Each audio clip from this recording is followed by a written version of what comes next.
Welcome to Not Milk Never Milk. Subscribe if you're lactose intolerant. In this video, I will help you learn to play Jim Croce's beautiful song, These Dreams. We'll start by mastering the core chords, D minor, G minor, and a major. These three chords form the backbone of the verse. Focus on making your chord changes clean and smooth, and try a simple down-up strumming pattern to get a feel for the rhythm. Consistency is key here.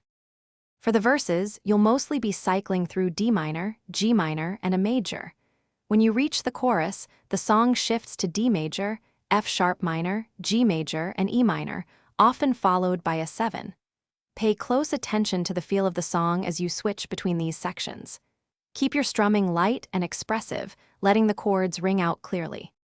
The bridge section introduces a few new chords, such as B minor 7 and E minor 7, adding depth to the song's harmony. You might also encounter a D major 7, which provides a lovely, melancholic touch. For the outro, simply repeat the chorus progression a few times, gradually softening your strumming. End with a sustained D major chord, letting it gently fade away.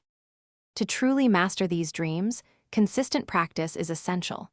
Start slowly, ensuring each chord transition is clean and precise. Listen to Jim Croce's original recording to internalize the song's unique rhythm and emotional depth.